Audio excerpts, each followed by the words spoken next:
Thank you, Representative Hammer.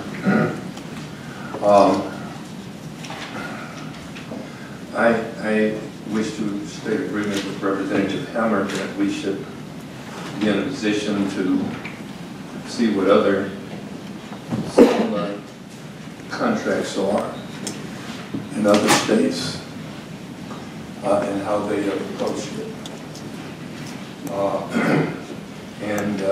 I'm concerned also about what Senator Sanders was speaking about, the quality of the negotiators. But I'm also concerned because I'm sure that your negotiators did the best that they could. And that in the evaluation process is to see if they all got satisfactory evaluations for their work performance. And I don't know how you can jab the two if they were satisfactory in their work performance and something went wrong, then something else has to be analyzed other than the way that they handle their jobs. I don't want to just dump on them and just simply say that because people get paid more, they know more. That's where I disagree with Mr. Sanders.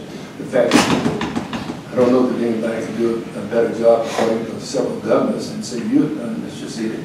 Notwithstanding the fact that some people similarly situated in corporations make millions of dollars a year. So I don't buy that premise simply because it's private. It's more competent. But I do believe that you have to have a bidding process that has integrity, and it has to be pursuant to predetermined objective standards and criteria that are used in the selection process, and that they have to be applied in a uniform manner by people who are competent. So that brings me into my question, and I direct your attention to page 3 of the minutes. We talked about Mack before, and we determined that that was not a good selection for one reason or another. And we also were told that Mack had gone out of business. I don't know if that's fact. In my checking, I found that Mack is still in business, it's just by another name. And that's what happens in corporate America. A business fails by one name, or go bankrupt or gets into a bad situation, and then it just restarts by another name, and then they continue doing what they were doing. And that cannot be tolerated either. So paragraph 3, it's stated here that Mr. Lamke indicated that a DHS technical evaluation selected Mack.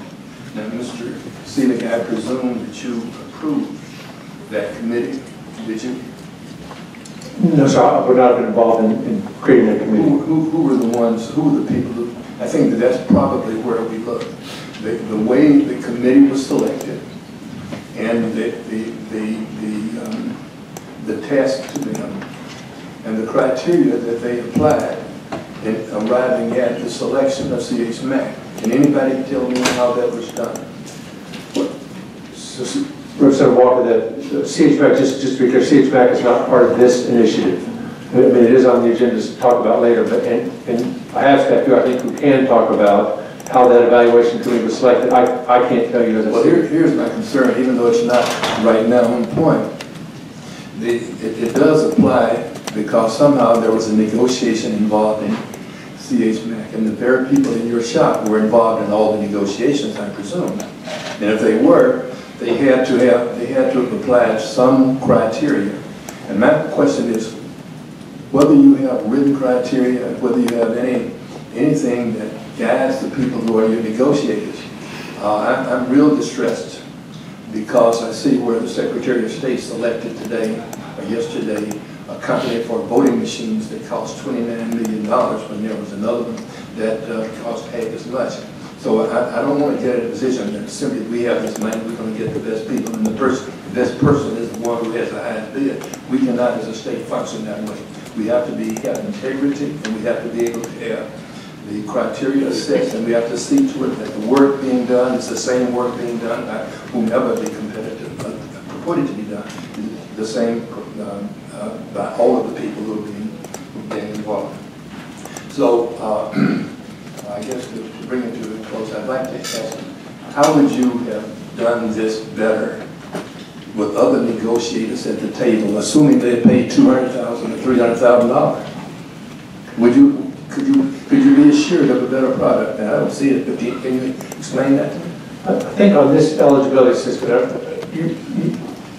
in general, or on this eligibility system, or do you mean specifically to CHMAC? Well, not just So well, here's the sentence to stand as premise. You all are at a disadvantage by having in-house people negotiate these contracts. And that therefore you have to get somebody more competent, assuming that our people in-house are not competent. Can you bring it to a question, Representative Walker, please? Yes, I will. But I'm trying to address the context, Mr. Hammer. All right. If the premise of Senator Sanders' position is that our people are not competent, I don't know how you can determine who will be competent, because there has to be some kind of a criteria. So how would you determine that? Yes, I think, again, I don't think our people are not competent. I think what we do have is, Ms. Thompson said, I mean, she's got 30 to 40% turnover as we train people, because there is an art to negotiating these contracts, and maybe even more so to writing deliverables and penalties that you can really hold people to, and that's been a challenge for us. I think that is something where if we paid more and gave people more training, they would have, we'd be able to keep them longer, and they would become more seasoned and better able to do that. Do you have any experience based in the past? This is the first time this has come up.